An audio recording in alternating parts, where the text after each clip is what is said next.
Good evening and welcome to this special election 2020 debate between U.S. Senate candidates Republican Senator Martha McSally and Democratic challenger Mark Kelly. This is the only live debate between these two candidates. It's a joint effort brought to you by the Arizona Citizens Clean Elections Commission and media organizations from across the state. I'm Ted Simons, host and managing editor of Arizona Horizon.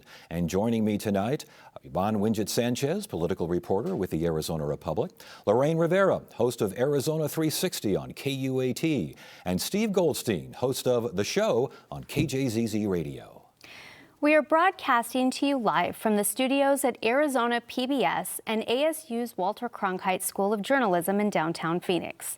Tonight's debate is also being live streamed on participating media's websites, including azcentral.com, KJZZ, azpbs.org, and azpm.org. Topics were chosen by journalists from the 4 participating media outlets. Questions from the public, as solicited by the Citizens Clean Elections Commission, are also included. The ground rules for the debate are as follows. Once we ask a question, both candidates will have 90 seconds to answer without interruption.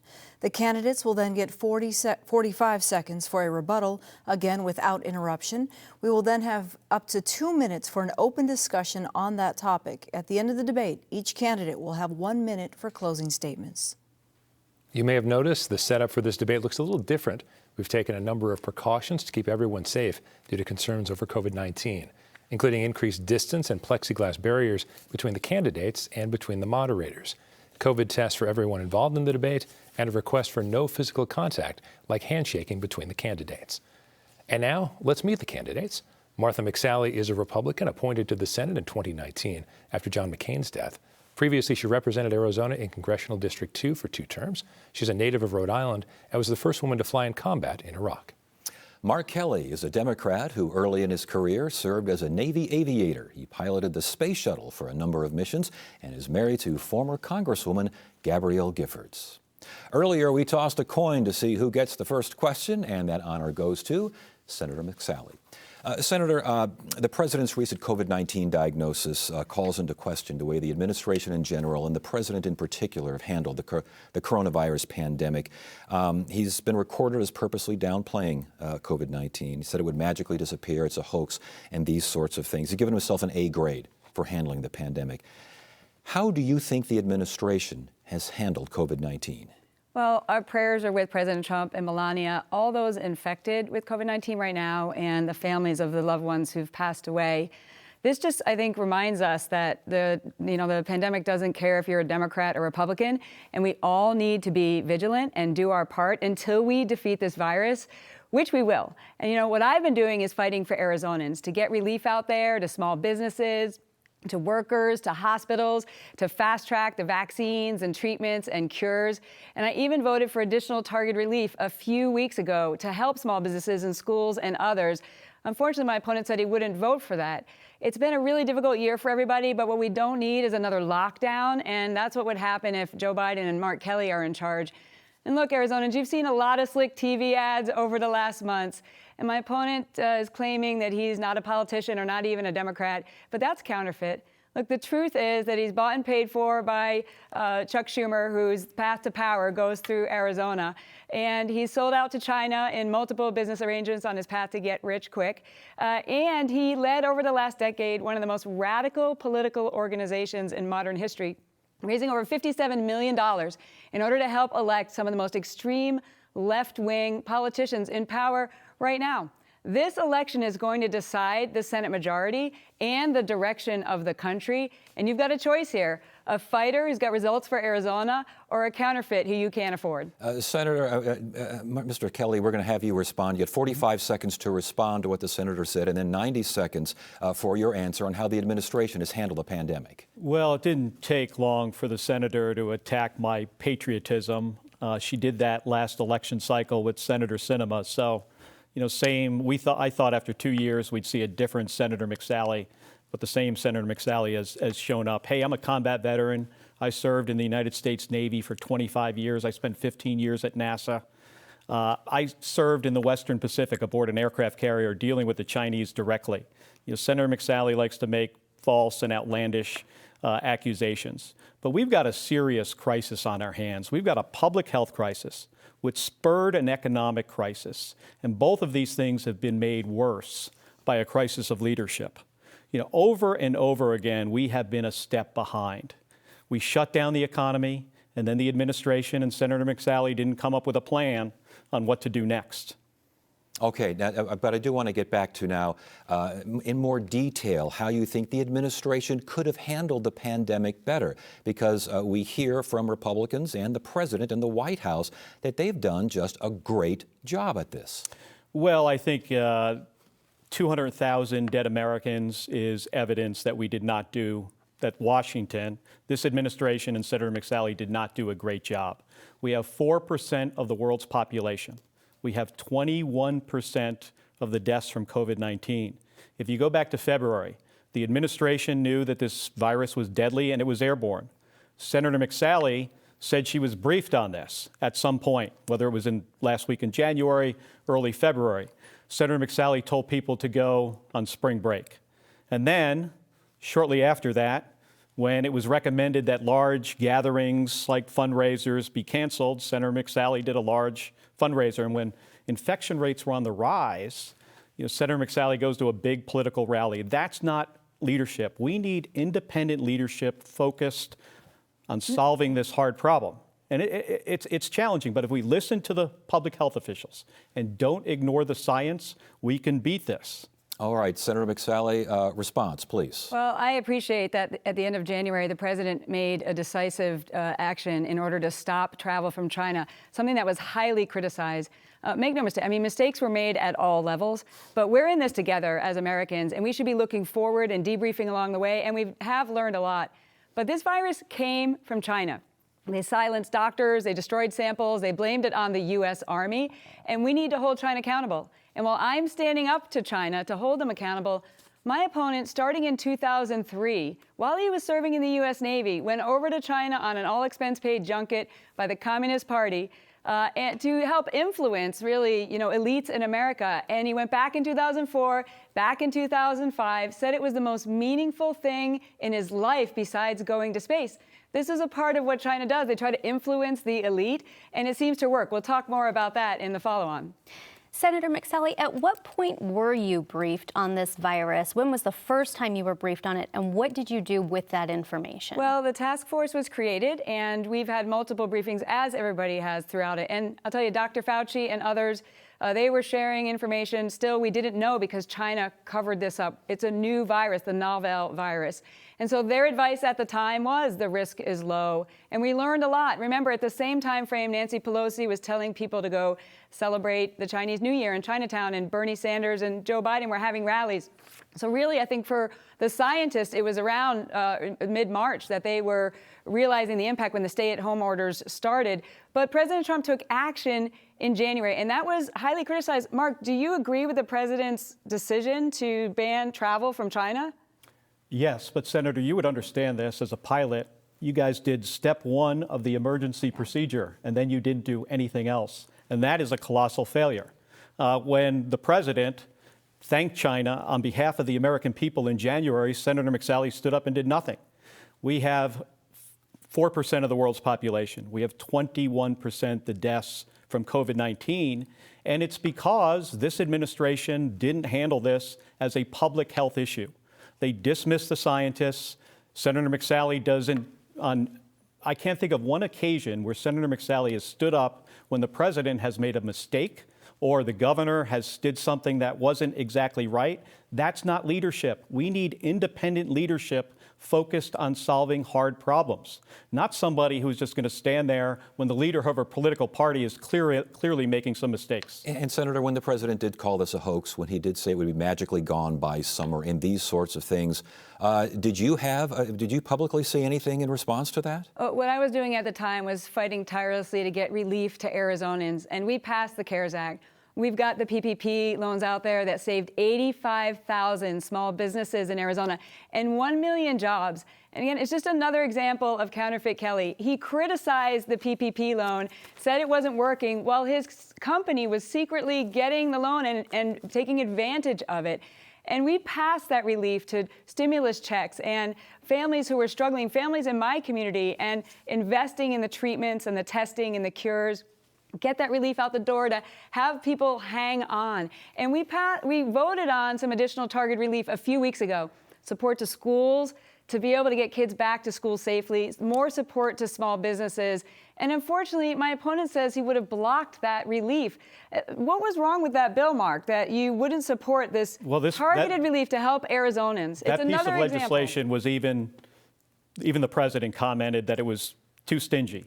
And now we're in a situation where Mitch McConnell sent everybody home, 4 separate vacations since we wound up in this situation without further relief. We have 420,000 Arizonans who have lost their jobs through no fault of their own and now unemployed, and they're trying to get by on $240 of unemployment insurance a week. And Senator McSally went on vacation. That's not leadership. We need independent leadership putting Arizona first, not more of the same from Washington, D.C. We're going to get to Arizona's economy in a minute, but first, let's move on to the Supreme Court. And this first question goes to you, Mr. Kelly. Again, you'll have 90 seconds. President Trump recently nominated Judge Amy Coney Barrett for the Supreme Court. Do you support the Senate moving forward on her nomination or any other nomination in the weeks before the election? I do not. But let me first say that when Justice Ginsburg passed, it was a tough day for our country, for me personally, especially for my wife, Gabby. I mean, she looked up to her as a hero. We're less than 30 days away from an election. This should be given some thoughtful consideration. I think the next president, regardless of who it is, whether it's re-election of President Trump or Vice President Biden winning the presidency and whoever is elected to the Senate, this decision should wait till January. This is a lifetime appointment to the Supreme Court. And to rush it through, I think it's really important to recognize why is this being rushed through right now. And the reason is there's a Supreme Court case in November that's about the Affordable Care Act. And Senator McSally has worked incredibly hard over the last 5 years to eliminate or undermine protections for pre-existing conditions through legislation. That didn't work. She paved the way for this lawsuit that's going to be heard on November 10th, I think. And that lawsuit would take away those protections for 2.8 million Arizonans, potentially. 1 million would probably lose their insurance. The other 1.8, it could start costing a lot more. That's not the leadership we need in Washington, D.C. right now. And you got to wonder why. You know, we'll talk a little bit more about this later, but Senator McSally takes an enormous amount of corporate PAC money into her campaign. When I announced on the first day of my campaign, I announced that I'm not going to take $1 of corporate PAC money. Senator McSally, we'll go for 45 seconds for a rebuttal. Did you vote to take away funding for pre-existing conditions? Of course I didn't, and I hope we have more time to talk about this. I will always protect people with pre-existing conditions, and Democrats and Republicans agree about that. But about the Supreme Court, the Constitution is the guide. And this is not about Amy Coney Barrett, who is an amazing role model, top of her field, the first woman with school-age children who will be on the Supreme Court. Let's be clear. The Constitution says that the president gets to nominate and the Senate gets to confirm. And all 19 times in history, when the party has been the same, they have moved forward with that. But what the left wants, what Counterfeit Kelly wants, is to delay this so that they can get liberal activist judges on the bench. When they don't get their way at the ballot box, they want to take away your freedoms from activist judges who legislate from the bench. We're one vote away from, it's a case called Heller, from losing our individual right to bear arms, our Second Amendment rights. We're one vote away. If you look at actually what happened, this actually took away the ability for those in Nevada to go to church while they could still go to casinos during the lockdowns. Our freedoms are at stake. And Joe Biden won't even release his list of who he would nominate to the Supreme Court. I'd like to know if Mark would call on Joe Biden to release that list. And I'd also like to know, you don't get to pick the timing, Mark. Would you vote for Judge Amy Coney Barrett? Well, we are 30 days away from an election, inside of 30 days, and I trust Arizonans to be able to make a choice as to who their next president is and who they're going to elect to the United States Senate. And to rush through this nomination under these circumstances just doesn't make a lot of sense to me. We've got 420,000 Arizonans right now who are unemployed through no fault of their own and are trying to get by on $240 a week. Why isn't the United States Senate dealing with that? That's my question to Senator McSally. Instead, this is a lifetime appointment to the Supreme Court. It should take some thoughtful consideration. And I think the voters deserve to have a say as to who is going to nominate the next Supreme Court justice to replace Ruth Bader Ginsburg. Mark, this is just another example where you're not answering the question. Another example of trying to say basically nothing to get elected. But you know right well, the winner of this race could be seated right away, as early as November. So you don't get to decide the timing. You just get to decide what your vote is. Would you vote yes or no on Judge Barrett?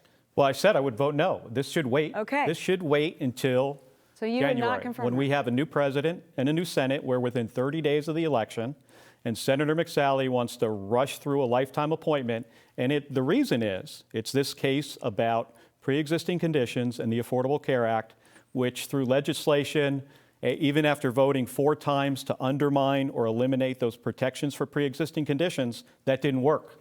So now this is Senator McSally's option to be successful in the project she's been working on for 5 years. We have 2.8 million Arizonans who have a pre-existing health care condition, and some of them could lose their health insurance because of this. Mr. Kelly, if you are in fact elected, because the seat replaces the late John McCain, you could be sworn in as soon as the votes are certified. If you are in the Senate, would you support a filibuster to delay the nomination? Well, this whole thing indicates how broken Washington is. The discussion of the filibuster, an old Senate rule. By the way, I think it's important for everybody to understand that when it came to passing a $1.9 trillion tax cut for the wealthiest Americans and big corporations that Senator McSally voted for in 2017, the Senate was okay to go to 50 votes, so they abolished the filibuster for that. They also abolished the filibuster to try to eliminate the Affordable Care Act and those protections for pre-existing conditions. Senator McSally was okay with that too. Hey, if this comes up as a discussion, if I'm elected to the United States Senate, I will give it thoughtful consideration, and I'm going to do what's in the best interest of Arizona and our country, not what's in the best interest of one political party or the other. Mr. Kelly, you've been a candidate for more than a year. Many people think that you should already have an answer to that question. Why would you not? Would you be able to hit the ground running on day one if you're still thinking about something Absolutely. like the filibuster? I mean, we don't know if this is going to come up for even a discussion.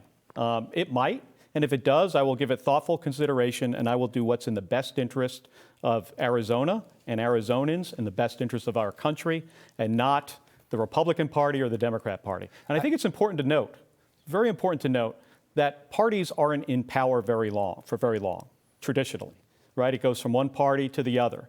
And whatever decision is made on this you're going to have to live with it from being on the other side. And I understand that, and I will give this thoughtful consideration in a way that, not what is in the best interest for Democrats or what's in the best interest for Republicans, what's in the best interest of Arizona. And real quickly, Senator McSally, I think voters want to hear why it is not hypocritical for Republicans to go ahead with this during the last year of a term for President Trump when they blocked the nomination in the last year for President Obama. The Constitution is the guide, and the precedent is that in the 10 times in history, all 29 times in history, an opening happened during an election year. All 29 times the president nominated. But when the parties were different, the 10 times, then they didn't get advice and consent. But when the parties are the same, in those 19 times, they all moved forward. Again, this is about, they want stall tactics in order to get their liberal activist judges on the bench, and they want to pack the court. The fact that Counterfeit Kelly can't even answer the question, would he vote for Chuck Schumer? Of course he'll vote for Chuck Schumer. He's Chuck Schumer's star recruit. He's poured tens of millions of dollars into this race, and he said this week, we're not going to waste this majority if we get it. They're going to abolish the filibuster. He just won't answer honestly to you, Arizona. He's saying one thing here in Arizona, but he just can't because Chuck Schumer is trying to buy this election, and you're going to stop that from happening. I have a question, Mr. Kelly. Who do you need to hear from to form an opinion on the filibuster question? I'll need to hear an opinion from Arizonans. And when I make that decision, I will let Arizonans know.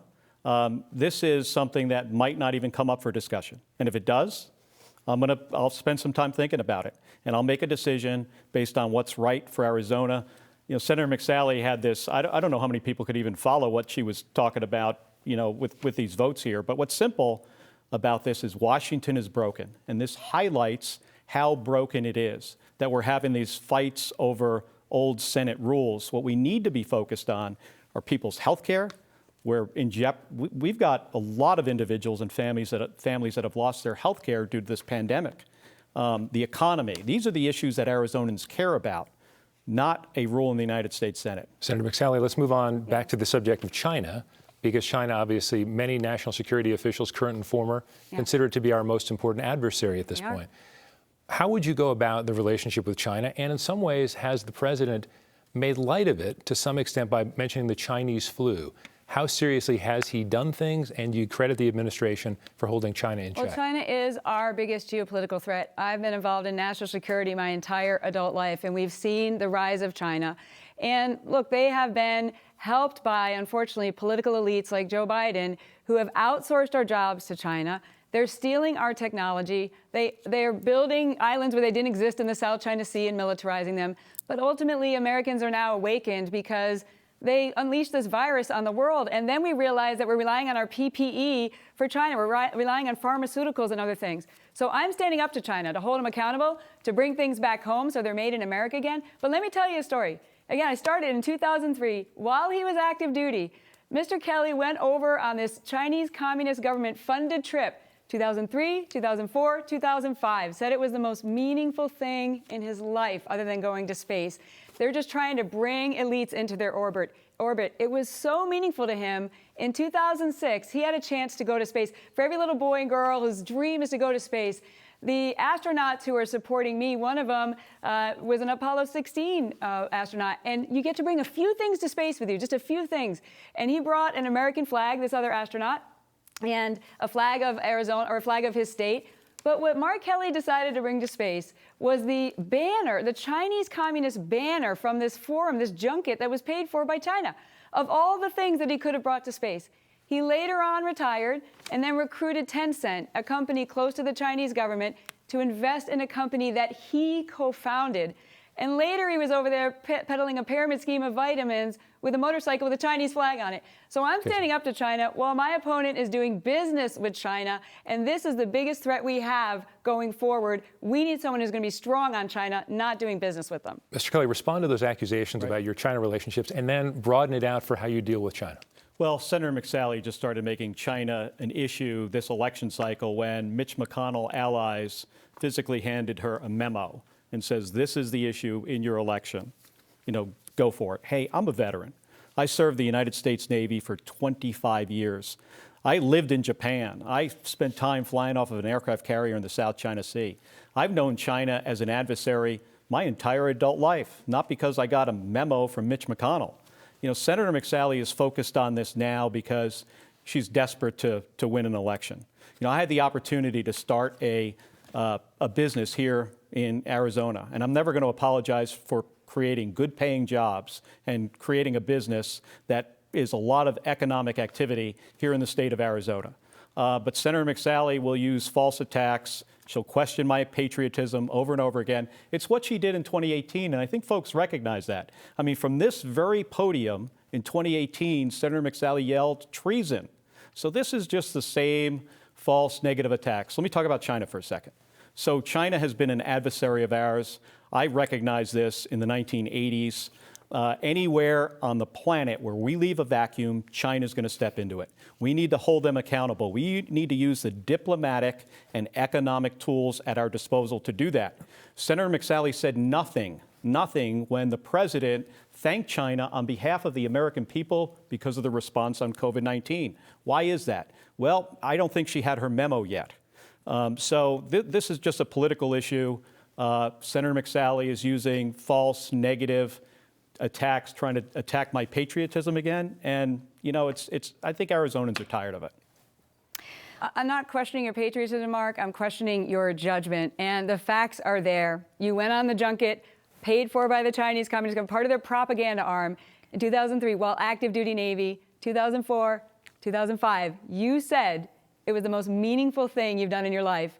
And then you chose, of all the things you could have selected, I think about what I would have taken to space with me, you chose the Chinese Communist banner to take to space with you. And then you later have multiple business relationships and ventures with companies that are affiliated with the Chinese government. Those facts are real. So people want a fighter who's going to stand up to China, then I'm your girl. I've been already doing that. They're actually threatening me personally. My mom's a little freaked out about that, but I'm your fighter for this threat. You want somebody who's in business relationship? I'm not questioning your patriotism. It's your judgment. Your business relationships put you in a place where you're weak on China. So, Mr. Kelly, just I'm not weak on China. Briefly respond to this 2006 communist flag thing. Is this Well, true? I don't know what she's talking about. I don't know where she gets her information. She might have found something on the internet. I've recognized China as an adversary for my entire adult life. Senator McSally talks about this when she's campaigning because she thinks, that this is the way for her to win an election.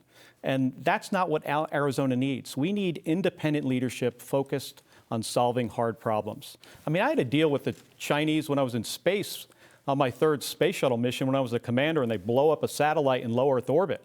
I had a geopolitical major issue that was directly related to aggression by China as they're testing a missile. I've known this stuff for a long time.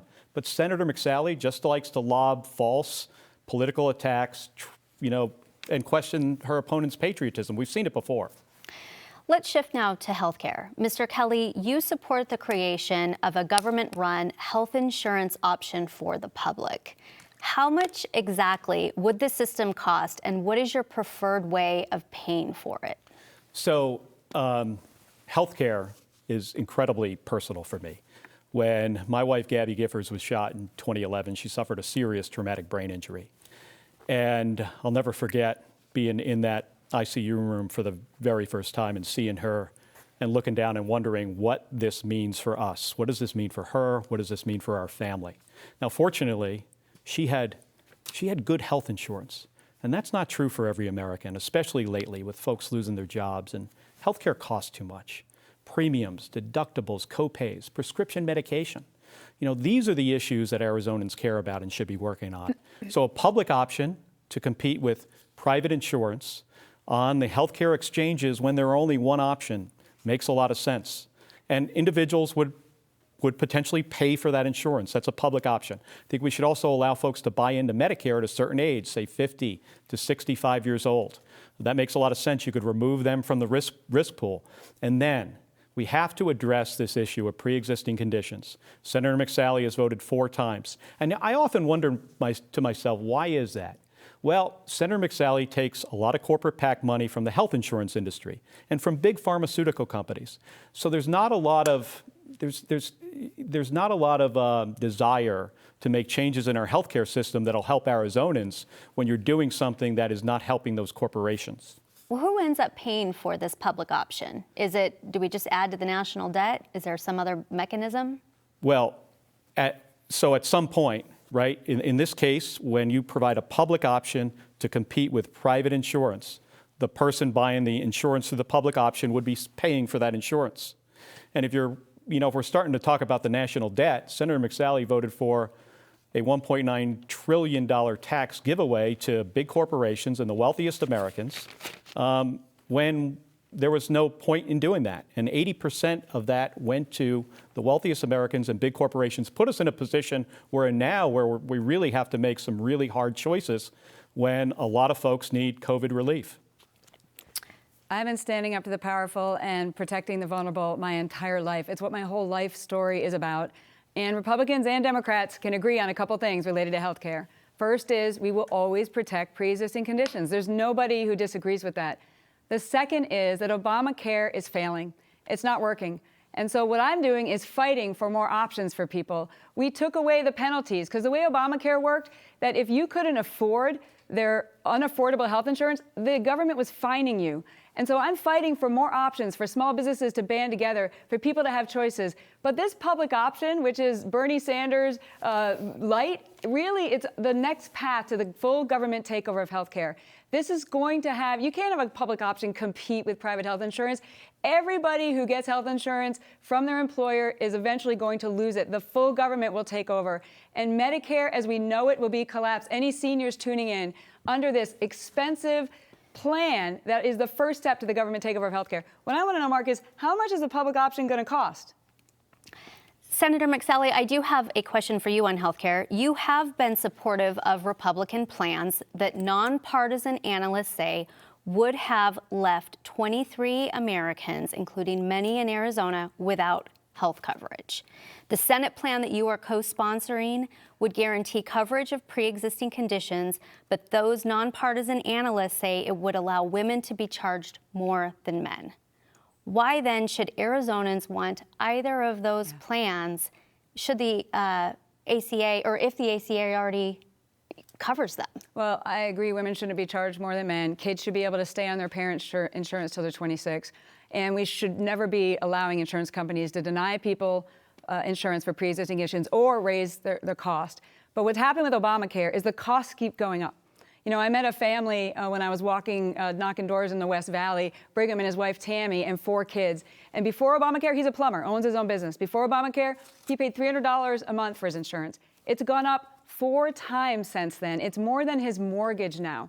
And we had before we got rid of the penalty, we had over 150,000 Arizonans under Obamacare who paid a fine because they couldn't afford the health insurance. And over 80% of them were making less than $50,000 a year. So I'm passionate to provide more choices, but this government takeover of healthcare is dangerous. And make no mistake, the public option means the government is competing with private health insurance. They're never going to be able to compete. Private health insurance goes away, and then you have the full government takeover. And I'll tell you, Medicare right now, they say, is going to be insolvent in 2025. Their scheme that allows people to just be more people to be put on Medicare will have it collapse. Rural hospitals will close. Your taxes will go up over $2,300 just in the public option. Private practices will close. And 178 million Americans who get on-the-job health insurance will lose it. This is what's dangerous about their plan. I'm fighting for more options for people. Buy insurance across state lines. Allow small businesses to band together so they have more choice. Let's provide that taxpayer resources to backstop those with the highest expenses. And let's find more options that protect people with pre-existing conditions, not the government health care like Counterfeit Kelly is offering. All right. Do you want to follow up? Please. You want to rebut? Folks, this isn't rocket science. Just follow the money. Senator McSally took a ton of money from health insurance companies and voted to eliminate protections for pre-existing conditions. She took a ton of money from pharmaceutical companies and voted to increase the cost of prescription drugs for seniors. She took millions of dollars from corporate PACs and gave companies billions of dollars of tax giveaways. Bottom line, Senator McSally isn't working for us. She's working for somebody else. She's working for that company that funds that corporate PAC that funds her campaign. That's not putting Arizona first.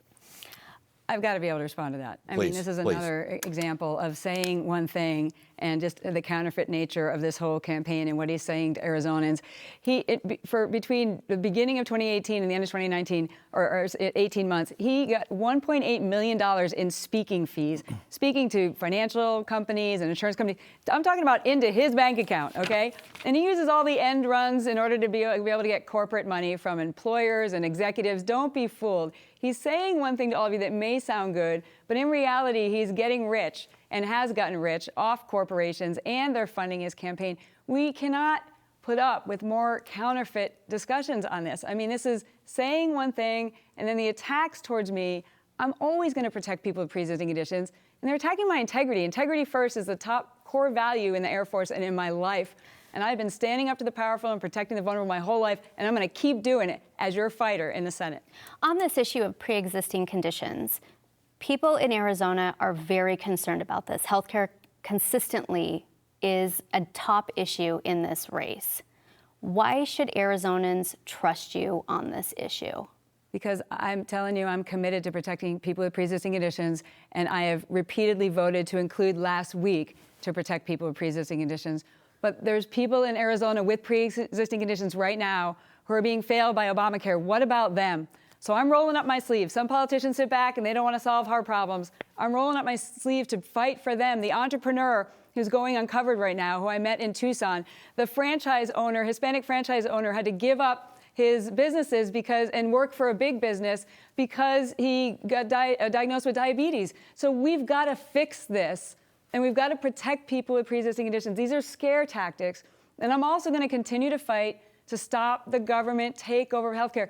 These guys agree Obamacare is failing. I wish the media would at least acknowledge that. But what they want is going to be dangerous to Medicare and those who get on-the-job health insurance. Mr. Kelly, do you agree that Senator McSally always protects those with pre-existing conditions? Well, of course not. And Arizonans already know they can't trust Senator McSally when it comes to health care. She's voted on 4 separate occasions to undermine or eliminate those protections.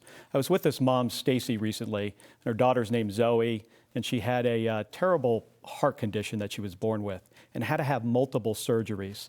And she reached a lifetime cap when she was not even into her teens on what her health care has cost.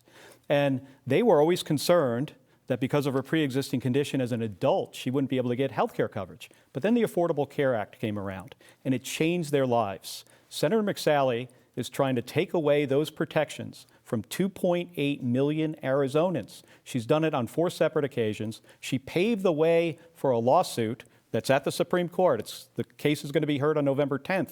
That's not independent leadership. We need independent leadership that's going to put Arizona first, that's not going to put a big corporate PAC or a healthcare company or a big pharmaceutical company first. All right. Look, these scare tactics, these votes he's talking about, Arizonans, it's because I said I was against Obamacare. Because I hear too many stories of where Obamacare is failing people, and they have pre-existing conditions, and they can't get access to affordable health insurance. So I'm fighting to start the process to find more options for you. And a lot of politicians just sit back and vote no because they're afraid of just these scare tactics from Counterfeit Kelly.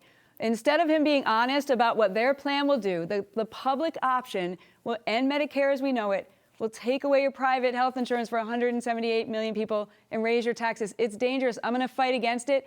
But know that these votes and this scare tactic, it's a lie. It's because I'm passionate about fixing the healthcare system that's broken right now. Mr. Kelly, quick rebuttal, please. Yeah, those protections, by the way, that 2.8 million Arizonans have, well, all 7.5 million of us were saved by John McCain in a vote in the United States Senate. He saved the Affordable Care Act, so he saved those protections that Senator McSally spent years trying to undo. Okay, we need to move on here. Senator, you have consistently supported President Trump. You supported the administration's policy.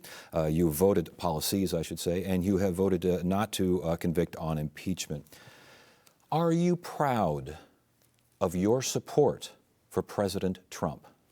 Well, I'm proud that I'm fighting for Arizonans on things like cutting your taxes. We passed the Tax Cuts and Jobs Act, and on average, Arizona middle-class families had their taxes cut by $2,000. We had such a strong economy before this first-in-a-century pandemic hit, and so we fought to cut your taxes. We fought to rebuild our military after the Obama-Biden administration decimated our military. 25% cuts when deployments were going up. We had a hollow force. Voted to secure our border. Border security is national security, and that means something here in Arizona. We see the cartel activity. And as your senator, I've got the most bills passed than any other senator, tied for first, for most bills signed into law out of any of the 100 senators, and was the 6th most bipartisan senator. That's my record. Fighting for Arizona, putting legislation on the president's desk. I put legislation on President Obama's desk when I was in the House. I put legislation on President Trump's desk. I go to Washington, D.C. with an AZ on my jersey to fight for Arizona. But this is what's at stake here. My opponent says he would support Bernie Sanders at the top of the ticket when he was surging. And we now have a situation where this is going to decide the Senate majority. And if Biden, Schumer, and Pelosi are in charge, they're going to abolish the filibuster. They're going to ram through the most radical agenda that we've seen. So Counterfeit Kelly says he's an independent and a moderate and lots of platitudes here, but the stakes could not be higher. If you want your tax cuts, I'm your girl. You want the largest tax increase in history? You got somebody else over here. Senator, the question was, are you proud of your support for President Trump? I'm proud to be fighting for Arizona every single day. Is that a yes or a no for President Trump? Putting legislation on President Trump's desk. So you're proud of your support for President Trump? You look at the legislation we put on his desk, it's to cut Arizona taxes. It sounds like she is proud of her support for President Trump. I'm proud to be fighting for Arizona. The question is, why was he wanting to support Bernie Sanders? Do you, regarding President Trump, your overall impression of his behavior and his actions in office? Your opponent just basically said she's proud of her support. Would you support such a person? No, not acceptable. And but what really concerns me are the things that matter to everyday Arizonans, like their health care, like a $1.9 trillion tax cut that he passed that went to the biggest corporations and the wealthiest Americans. And after that tax cut was passed, twice as many companies paid $0 in federal income tax. That's not leadership. That's not what we need. I think that was a mistake. That didn't help middle-class taxpayers and working-class folks here in Arizona. So I have major concerns. But we have an election in 30 days, and America has a choice to make as to who the next president is going to be, who's going to serve in the Senate, the House. There's governor's races around the country. These are serious issues. We've got a public health crisis and a serious economic crisis. We have a United States Senate that has gone on vacation 4 times since this pandemic has started. And I don't think Senator McSally has stood up once to her party and said, why are we going home? We have serious issues to address. Arizona has 420,000 individuals trying to get by on $240 a week. They're having to make horrible choices about paying their rent and buying groceries and filling their prescriptions. That's not choices that Arizonans should have to make when they did nothing wrong here. The federal government and Senator McSally failed. And we have 4% of the world's population right now. We've got 21% of the deaths from COVID-19. 210,000 individuals have lost their lives. Would you have voted to convict President Trump of impeachment? Well, first I wanted to see, testimony from the White House, witnesses. That would have been a good starting point. But based on the information I had, yes. And Senator McSally, real quickly on your end, would you have wanted to serve under someone like a Donald Trump when you were in the military? Well, again, I'm proud to be working with the president to rebuild our military. Under Obama and Biden, they cut our military to the bone. We had a readiness crisis like we haven't seen in so many years since really Jimmy Carter. And now we're giving them everything they need to fight tonight. But if you look at what Biden, Schumer, and Pelosi will do if they're in charge, they're going to cut our military to pay for their schemes. But talking about taxes, I do want to go back to this. I released my taxes today so that I'm transparent, so that people can see what kind of money I've made, how I made it, and what I paid in taxes and deductions and gave to charity. I'm calling on my opponent to also release his taxes so Arizonans can see where he's made his money over the last 5 years and where that all came from. I mean, this is just basic transparency. And I'll tell you, the tax cuts that I'm very proud of, because a family of 4 in Arizona, they make $60,000 before they pay their first dollar in taxes. This was meaningful to Arizonans. And Senator, the question remains: would you have liked to have served under someone like a Donald Trump when you were in the military? Someone who is giving our military everything they need to fight tonight. We've had 75% of our Army units who couldn't deploy under Obama and Biden. So the answer is yes. Giving us what we need so that we are not looking into museums for parts for airplanes, so that we can ensure that we can fight against our enemies. We gave them the largest pay raise in 10 years. We're investing in capabilities to take on China. This is so important that we continue to support our military, and I've been working with President Trump to rebuild them. All right. Thank you, candidates. We're now going to take a short break here, and we will get right back to the debate, and we'll do so in just a few minutes.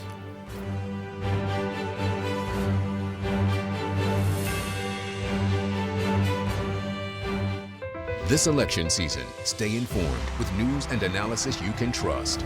From Frontline, The Choice 2020, Trump versus Biden. Voices presents Latino Vote. The PBS NewsHour. Biggest day of voting since the COVID-19. Washington Week. Nation on edge. Amanpour and Company. This is a very difficult time. And Firing Line. Our election's going to be vulnerable. Get complete election coverage with these programs and so much more this fall, only on PBS and the PBS Video app. Pay attention, please. I got something I gotta tell you. I was raised to believe no dream is unreachable. You can't get in the way of a good story. Hemingway is this enormous talent. That's wonderful. What I got is benefit. The game just got bigger. Did you? It's better than wow. Tell the world, spread the word. It remains a fast-moving story. Get to the bottom of it. This is what adventures are made of. Slime molds. How could you not love them? You ain't ever seen phenomenal. What you about to see. That's pretty amazing. I can't believe it myself. Wow. I'm speechless. I believe this right here is the best. Oh, that's some hot gossip for you, isn't it? It's better than. I love bringing other people together. I feel like I'm doing something important. How powerful is that? Stay curious.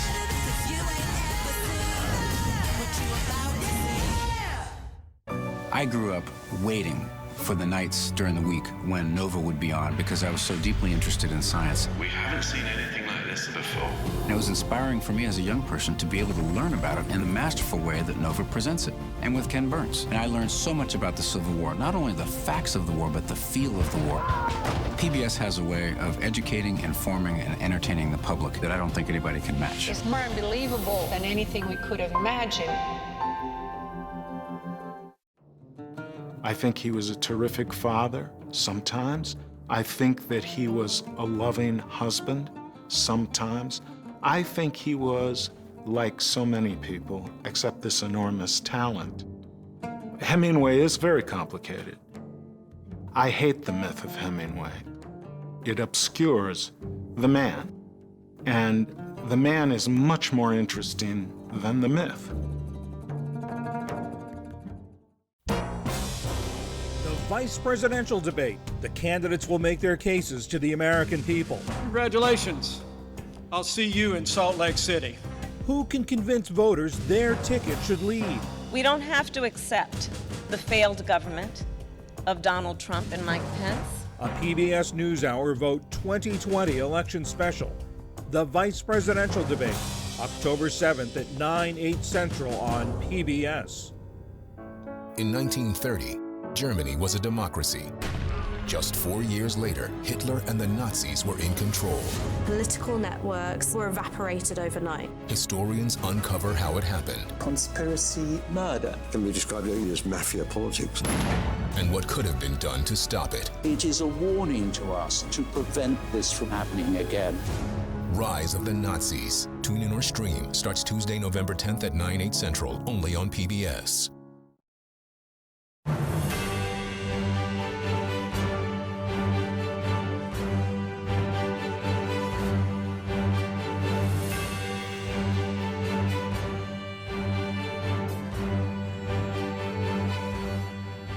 And we are back for the debate between the two candidates running for U.S. Senate in Arizona, incumbent Republican Senator Martha McSally and Democratic challenger Mark Kelly. All right, the question for both of you, we're going to talk specifically about border communities. As you know, travel restrictions do continue at ports of entry. Travel is down by about 40%, which equates into a drop in sales tax revenue in communities directly along the border, which, as you both know, face challenges when it comes to poverty. What sort of plan do you have to give those communities extra support as we come out of the pandemic? Senator McSally, we'll begin with you. Well, great. First passed the CARES Act to be able to get relief out to families and to small businesses. But uniquely on the border, I helped pass USMCA. This is a great opportunity for cross-border commerce and more jobs in Arizona. And I've delivered on the ports of entry, the San Luis Port of Entry. I delivered to be able to get over $150 million to upgrade that. And as part of my bipartisanship, I've been working with Senator Sinema on issues on the border so that people can travel more than 75 miles. This is a bill we're both behind, and spend more money around Arizona in border communities and beyond. But when we're talking about the border, there's a lot at stake here. Border security is national security. I do support the president's border wall, the border wall system, and Border Patrol agents and ranchers are really seeing a difference.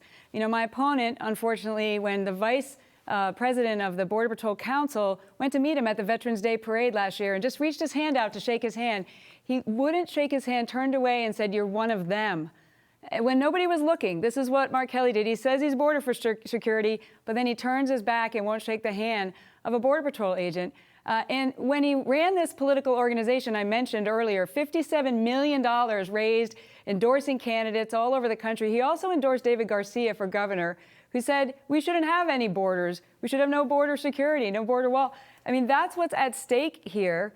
When he says one thing here, which he'll probably talk about border security, but being behind David Garcia and not shaking a Border Patrol agent's hand, I mean, that's another example of counterfeit Kelly saying one thing on camera or in 30-second ads, but doing something totally different when nobody's looking. Mr. Kelly, 45 seconds first. Did you not shake the hand of a federal law enforcement officer? That never happened. I will shake anybody's hand anytime. I'm the son of 2 police officers.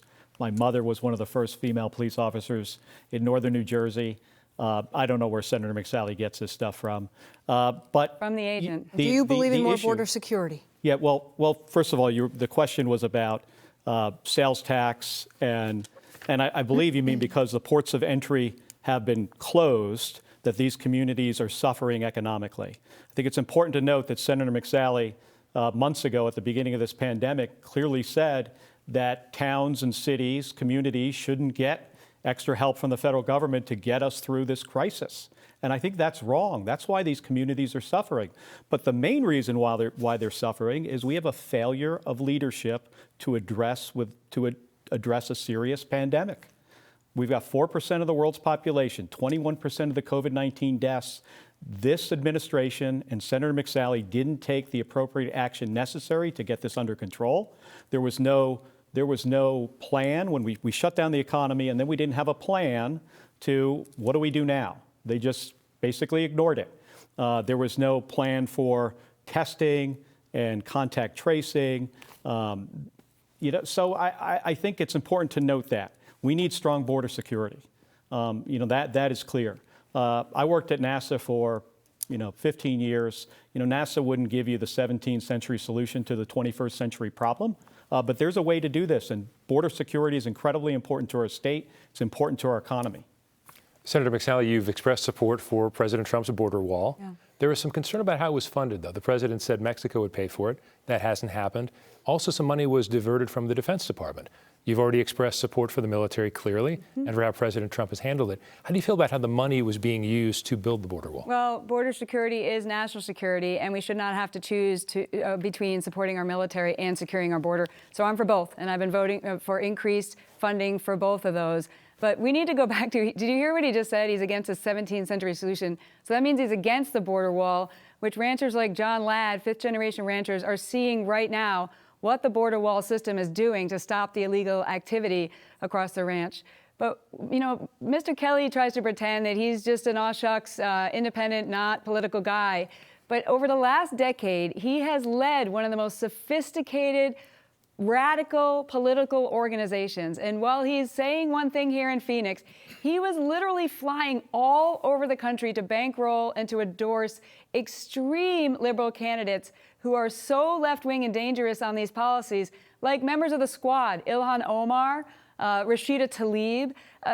These people are leading the effort to abolish ICE, to stop border security. And if you remember, all of the Democrats running for president raised their hand, free health care for everybody here illegally, decriminalizing border crossing. This is what's at stake in this election. If the Senate majority flips, which will go through Arizona, they will ram through this agenda, which is so extreme. But Mr. Kelly has been funding and been bankrolling and endorsing these extreme candidates who are behind these ideas over the last decade. Make no mistake, he is a political operative. It was a very sophisticated operation, Senator, and that impacts our border security. Time is up. Would you like to respond, please? Well, border security is critical to our state, and what we need is technology in the appropriate places. In some places, a barrier and fencing completely makes sense.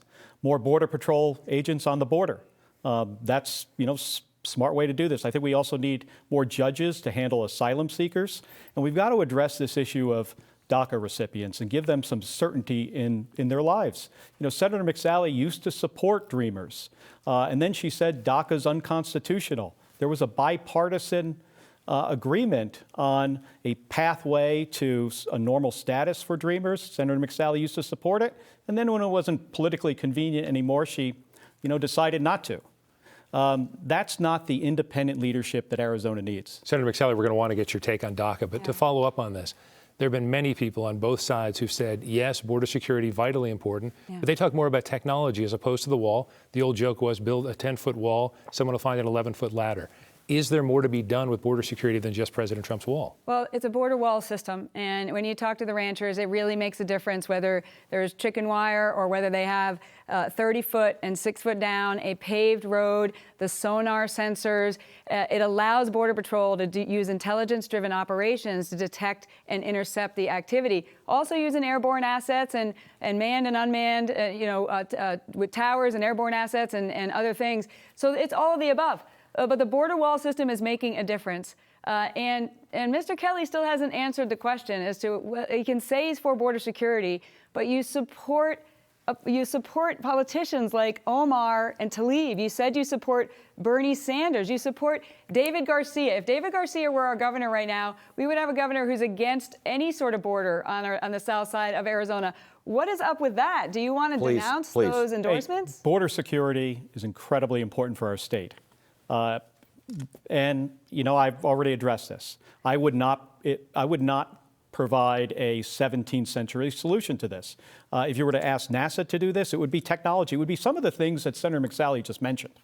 But to build a wall for 2,000 miles of border, $20 million a mile, those resources could be used for the technology. It could be used for more Border Patrol agents on the border. There's smart ways to address this. And you asked about funding for military bases. Senator McSally voted to take away money from Fort Huachuca to pay for the border wall. An Arizona senator shouldn't be taking away money from Arizona bases. Moving on to immigration reform. Mr. Kelly, President Trump wants Congress to pass legislation that would make our immigration system more of a merit-based system rather than the current family-based system. Is that a good idea? Well, I'm in support of, H-2B visas and, H-1Bs and H-2A visas, agricultural workers, but also folks that are educated. We need an immigration system that's going to be consistent with our values and is going to support our economy. So if President Trump has a proposal for something that does those things, recognizing we're a country of immigrants, I come from a family of immigrants, I think most of us do. And if there are proposals from this president, if I'm elected to the United States Senate, President Trump is reelected, I will work with him on anything that is in the best interest of Arizona. Senator McSally, do you favor immigration reform that includes a way for young dreamers brought to this country as children to become legal, permanent citizens? Well, my heart goes out to these young people who were brought here as children of no fault of their own. They know no other country but America. And I have been leading on solutions to provide a legal path for DACA recipients. But we cannot just address that issue. We've got to address the root issues as well of why we're in this situation in the first place. That's why it's so important for us to continue to secure our border, complete the border wall system, provide our Border Patrol agents, who I have their backs. You won't shake their hand, but I have their backs. Provide them everything they need to keep us safe. And as we move forward, we've got to close these loopholes because we see where the cartels see if they can just traffic families, traffic children on this dangerous journey, they're going to be able to use those loopholes. We've got to close those loopholes to ensure that families can stay together, but ensure that we have a legal immigration system. People come through that front door. So I've been leading on this issue in the House. I've been leading on it in the Senate, but it includes, we've got to have that border security. We've got to close those loopholes so we don't find ourselves in the very same situation with another DACA-like group of young people in another 5, 10, or 15 years. Mr. Kelly, should DACA be contingent on other aspects of border security? So border security is incredibly important. We need it, but we have 28,000, mostly young people in the state of Arizona who I look at as American as my own 2 kids. And I think they should have a pathway to citizenship right now. That's something Senator McSally used to kind of support. She was in favor of a DACA program. Now she says it's unconstitutional. So I don't think it's contingent on anything. Okay, standalone issue for you.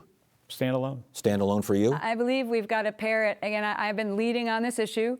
trying to provide a path forward for these young people. But we've got to address the root causes of why we're in this situation in the first place, because all it will do, like we've seen in the past, is incentivize more illegal activity. And again, my opponent, Mr. Kelly, Mr. Counterfeit Kelly, he hasn't explained why he supported David Garcia to be the governor of Arizona, why he said he would support Bernie Sanders, why he bankrolled Rashida Tlaib, who has some of the most dangerous ideas on abolishing ICE and sanctuary cities, as well as Ilhan Omar in Minneapolis, and many others who are from the radical left element of the Democrats. Keep in mind, $57 million that he raised from some of the most extreme left-wing people in the country in order to then endorse and bankroll these individuals who are now in office with these ideas that are dangerous for Arizona. So just to be clear for the people who are watching at home and don't know what group you're talking about or these endorsements, can you please be specific about the group and the endorsements? Well, I think he knows. Again, it's a very radical political organization that's raised $57 million. And then, again, he's been a political operative for a decade. At the state legislature, at the governors, those running for House and those running for Senate, some of the most extreme left-wing candidates in our country running for office, bankrolling them, endorsing them. Look at the photo. He's got his arm around Omar in Minneapolis. What are you doing in Minneapolis hugging Omar? Mr. Kelly, these endorsements. So the organization that Senator McSally is referring to is named after my wife, Gabby Giffords. It's named Giffords. Gabby was injured, shot in the head in 2011. The issue of gun violence is personal for Gabby and me. And I'll never forget, what she went through for that year and a half in the hospital for 6 months, a year of significant rehab. Today, she still does physical therapy and speech therapy. It's an incredible challenge. So we formed an organization to try to make communities and help communities become safer, safer from gun violence. I'm a supporter of the Second Amendment. I'm a gun owner. Our rights and traditions are so important. The Second Amendment is so important. But we can never let a bunch of kids in the classroom, get killed and think there's nothing we can do about it. Common sense things like background checks for all gun sales, red flag laws.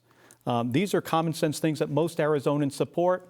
Apparently, Senator McSally does not. Senator McSally, the president has reportedly, by way of the Wall Street Journal, the Atlantic Monthly, CNN, Fox News, all reporting that he referred to members of the military as, quote, losers and suckers.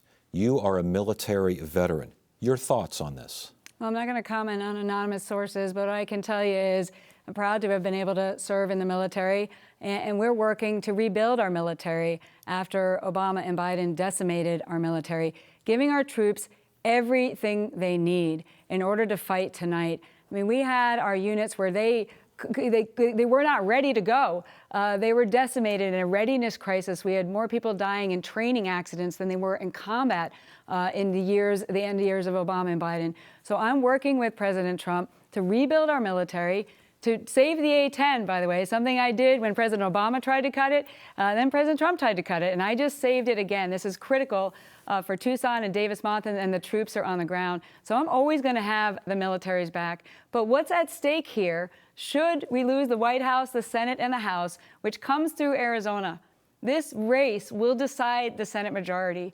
And Chuck Schumer is so proud to have recruited Mark Kelly. He's bankrolled his campaign. He's trying to ensure he has power. And if they get power, the radical left agenda is going to cut our military to pay for the green bad deal, the government takeover of healthcare, and all the other ideas careening towards socialism. So I'm going to stand every single day with our men and women in the military and fight to give them everything they need. That's what's at stake here. Senator, the question remains, have you looked into the reports? Have you looked into the anonymous sourced reports? Does it concern you? It concerns a lot of people and a lot of military families. Does it concern you? I get up every single morning fighting for Arizona. That's what I spend my time doing. I listen to Arizonans, hear what they need, and then I deploy to Washington, D.C. to fight for them. You pundits can look into those anonymous allegations, and I'm just telling you, I'm fighting for our military. I'm fighting for our veterans, but they will cut our military again if they gain power. Mr. Kelly, does it concern you? Absolutely. He's the commander-in-chief of our armed forces.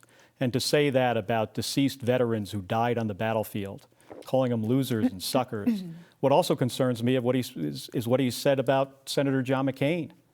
repeatedly on more than one occasion, especially after when he passed away. And those comments are just uncalled for. You know, Senator McCain was a hero of mine from my earliest days in the United States Navy as a Navy pilot. He's the guy we looked up to. He's the guy that, in the unfortunate situation that you ever got shot down, he was the model. I later got to call him a friend and got to know him, which was one of the greatest honors of my lifetime, I would say. And to hear Senator McSally not stick up for Senator John McCain when the President of the United States is attacking him repeatedly, even after he passed away. And as a veteran, I find it incredibly hard to understand that on not one occasion would Senator McSally come to Senator McCain's defense. Did you not stick up for Senator McCain? I absolutely have. It's been reported many times. I've publicly and privately, repeatedly talked to President Trump and asked him to stop attacking John McCain. Quite frankly, it pisses me off when he does it. It's been an honor to even work with Senator John McCain. I never would have imagined. I learned about him when I was a cadet in the military, about what he endured as a POW, and to be able to work with him to save the A-10 and support our military, and now be able to serve in his seat. And so I've repeatedly said, stop doing that. Let's let him rest in peace. But one thing about Senator McCain we knew here in Arizona, whether you agreed with him or you disagreed with him, we always knew where he stood. And this is another example, Mark, where you're trying to invoke him, but you can't even take simple positions on whether you're going to support your recruiter and investor, Chuck Schumer, whether you're going to abolish the filibuster, whether you support PAC in the Supreme Court, where you say one thing, a bunch of platitudes, but you can't even tell Arizonans where you stand. Thank you, Senator. Let's move on to climate change, and a reminder, you'll each have 90 seconds to respond to this question. This year, Arizona experienced the driest, hottest summer on record. The state's water supply, as you both know, is in a precarious position. A recent poll shows that 70% of Arizonans want climate change to be a national priority. How do we affordably transition to renewable solutions? Senator McSally, we'll start with you. Thanks. The climate is changing, and there is a human element to it. The question is, what do we do? What we should not do is the Green Bad Deal. Again, this has been proposed. The author of the Green Deal is someone that my opponent endorsed and bankrolled. And he said, let's ban fossil fuels and have a carbon tax himself.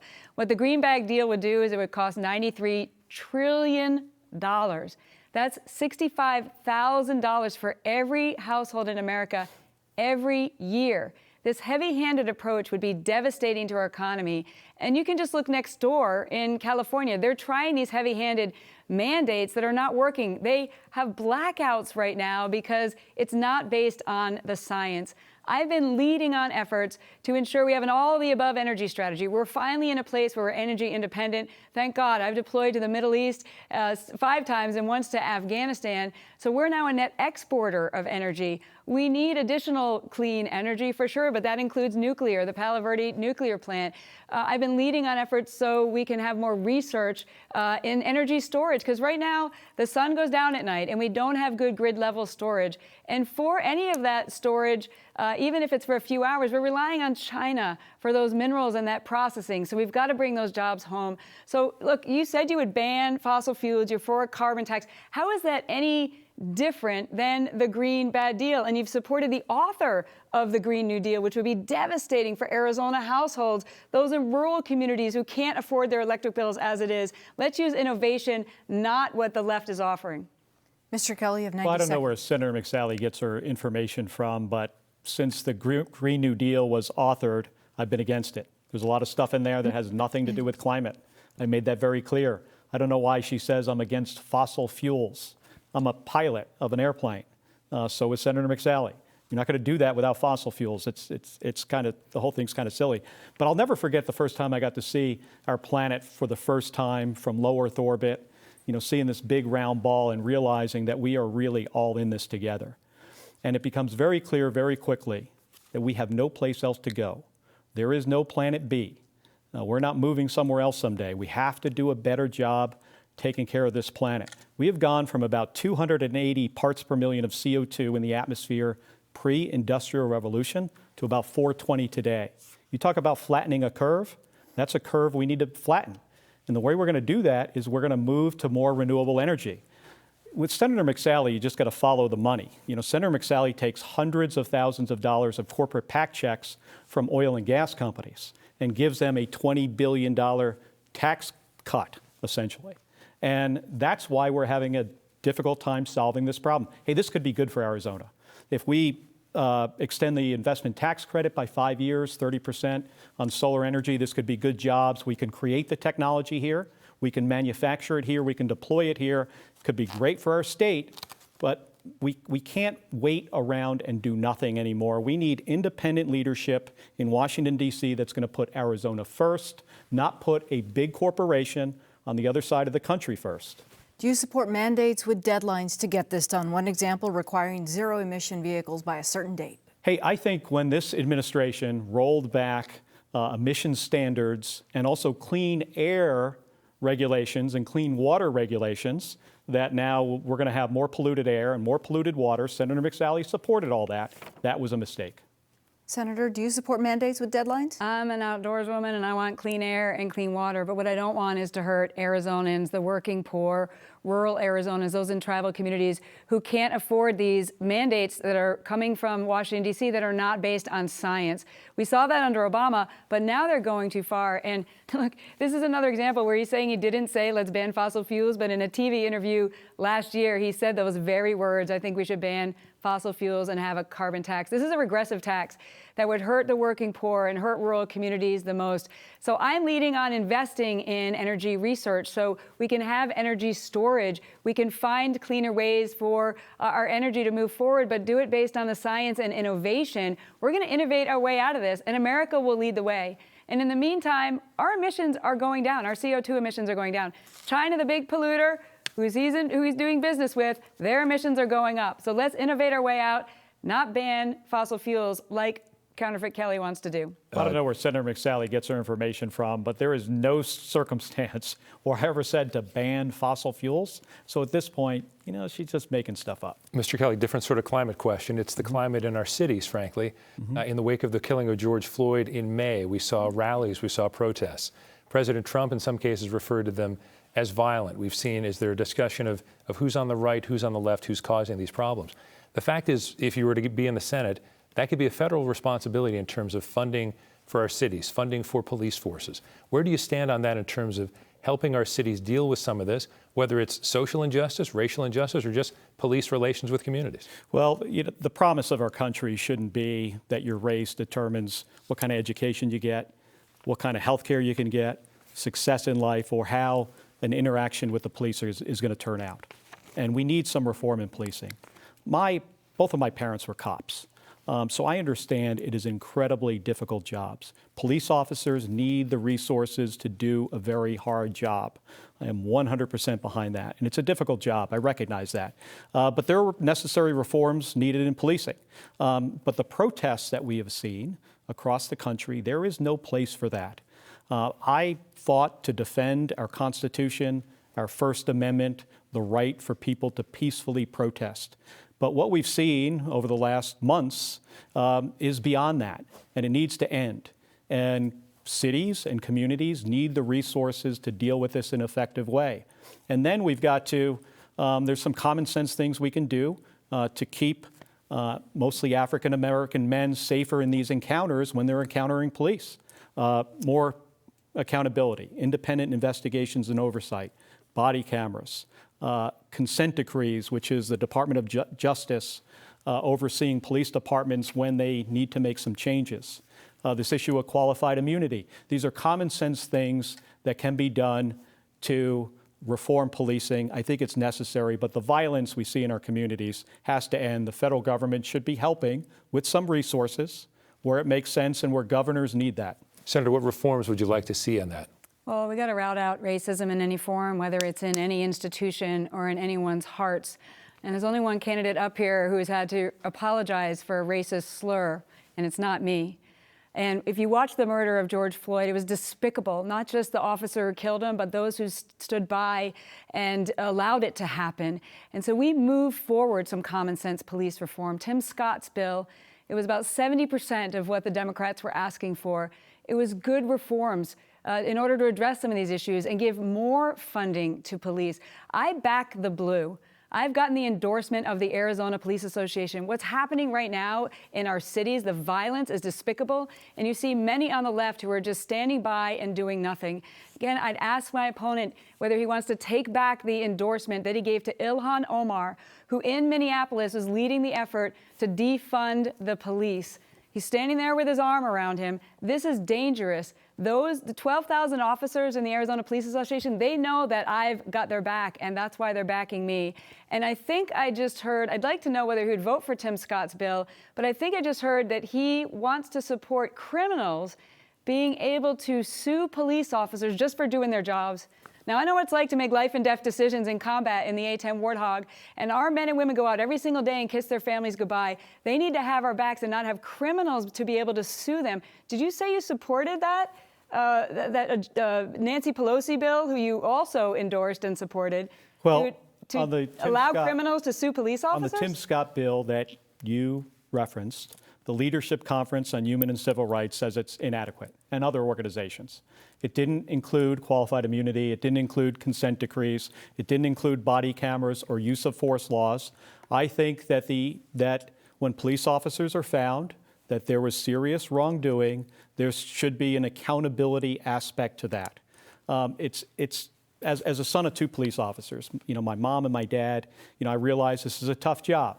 But there should be accountability, there should be independent investigation, and there should be oversight. Senator McSally, are our cities safe? Some would say President Trump has sort of fomented some of the racial problems by making it seem as if there's a divide between white and black. The violence and the anarchy that's happening in cities across the country is devastating to local communities. The violence is going up. The attacks on police officers. Listen to what Counterfeit Kelly just said. He said he would support allowing criminals to sue police officers simply for doing their job.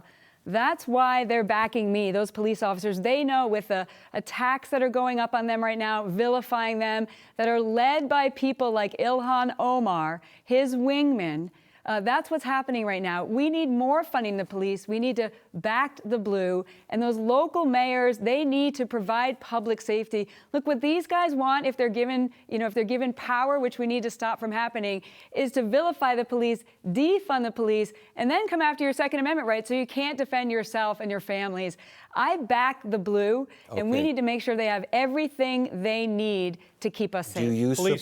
Do you support criminals filing suit against police officers just for doing their jobs? Not criminals filing suits against police officers, but when there's wrongdoing, and clearly there was an investigation, and part of being accountable and part of being respectful in the community, I think there should be some level of accountability for cops when there was clear wrongdoing.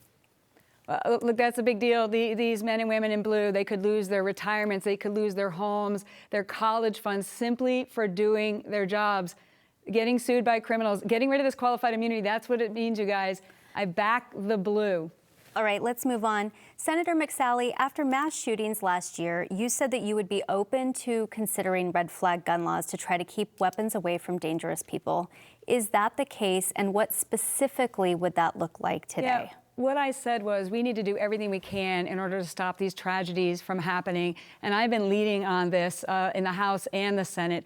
We've got a background check system that often isn't working as it is. We've had shootings happen where somebody should have been in the system, but instead they passed a background check.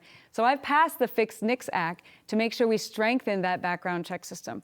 And we need more mental health support. I've led on the effort to get more mental health funding out there and more support to schools for them to have the security they need so parents can drop their kids off at schools and ensure that they are safe. But right now, more than ever, I'm your Second Amendment senator. I think I've shot the biggest gun of anybody in Congress in the 30 millimeter on the A-10. And our constitutional rights are at risk right now. And, Counterfeit Kelly can say, I've got some guns, but make no mistake, the agenda of the people he has supported, to include people like Beto O'Rourke and others, they're coming after our Second Amendment rights right now. Law-abiding citizens deserve to keep their ability to defend their family and defend their own lives. And that's what's at stake right now. We're one judge away for us losing our Second Amendment rights, and their legislative agenda will be coming after them as well. So we can do things like I've led on in order to protect communities, but we must protect the Second Amendment. So again, last year you said you were open to considering red flag gun laws. Is that still the case? You're misstating the conversations we were having with the White House. We need to make sure that if somebody has been adjudicated to be mentally ill by a judge, that they're in the NICS system. That's what the law is right now. And many states don't put that information in the NICS system, so people end up passing a background check anyway.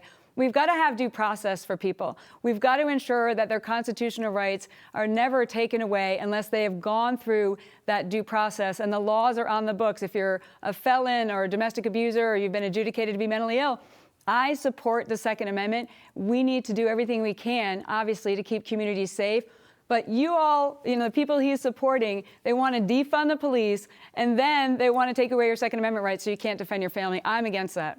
Just to be clear, I did not misspeak. We've had multiple conversations at the Arizona Republic with your office, so I just want to be clear on that. We've written quite a bit about that. Mr. Kelly, a lot of Americans first heard of you as the voice of gun control in this nation. Here you are running for the U.S. Senate, and you haven't raised the issue of gun safety or gun control much over the last year and a half that you've been in this race. Why not? Well, the issue is incredibly important to me, and it's incredibly important to Arizonans. And I have to first say, Senator McSally, I have a lot of respect for that 30-millimeter cannon in the A-10 that Senator McSally got to shoot.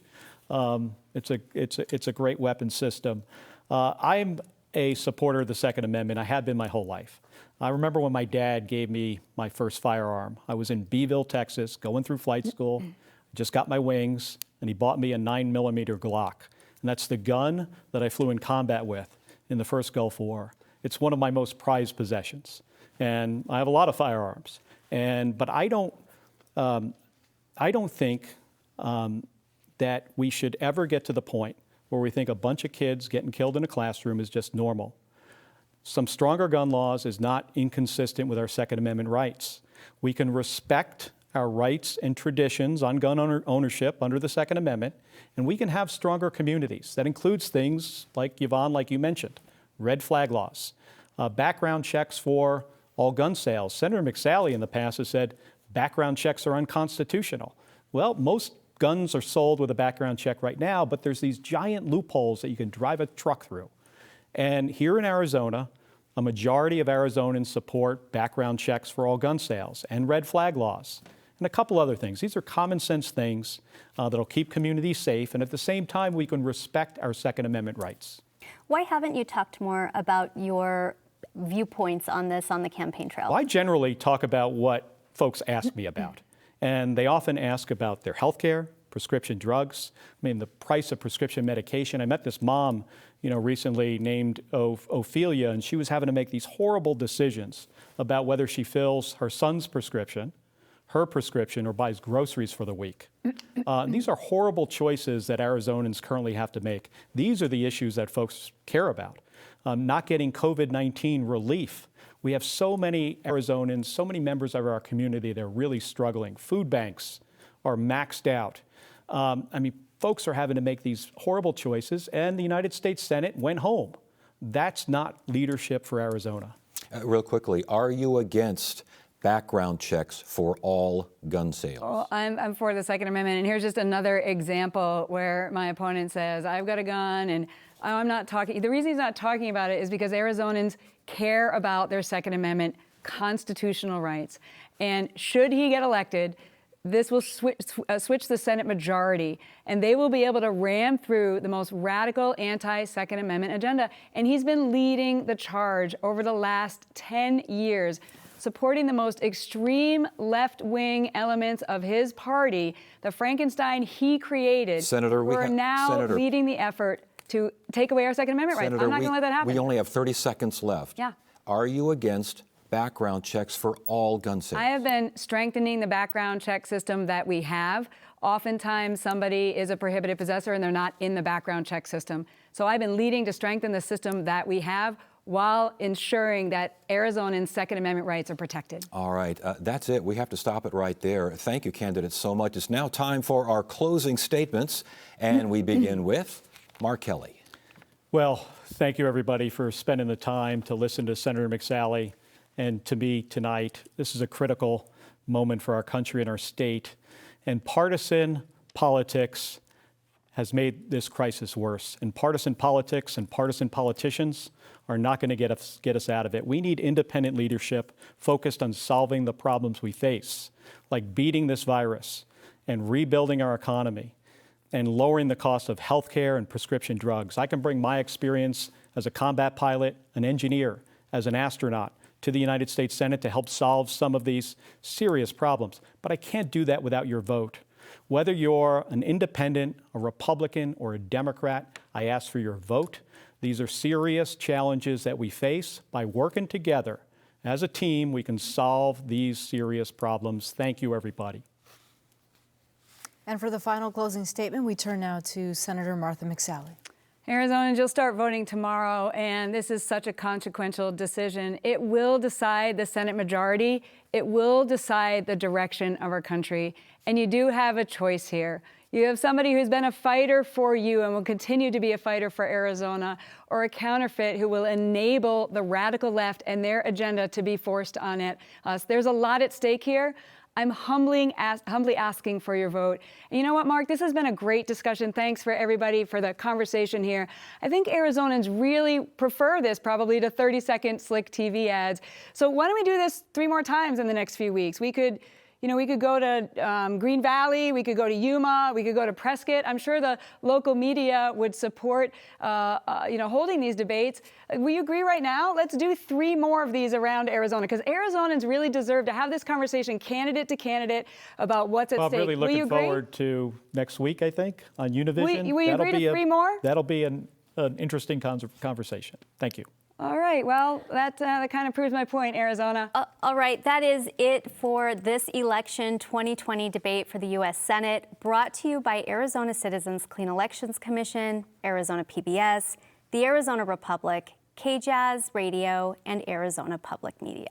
And if you'd like to hear more about the debate, including analysis from the 4 of us, please join us immediately after on one of our live streams. The post-debate analysis show will be carried on ArizonaCentral.com, azpm.org, kjzz.org, and azpbs.org. And we hope you join us for future debates, including the debate for Congressional District 1 on Thursday night and the debate for the Maricopa County Sheriff's Office on Friday. And thanks to the candidates for their participation, and thank you for joining us as well. You have a great evening.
Thank you so much for tuning in to our post-show analysis of Arizona's debate between Senator Martha McSally and Democratic challenger Mark Kelly. The 90-minute debate we just heard covered domestic policy, including COVID-19, the Supreme Court vacancy, health care, and issues of interest to Arizona and the West.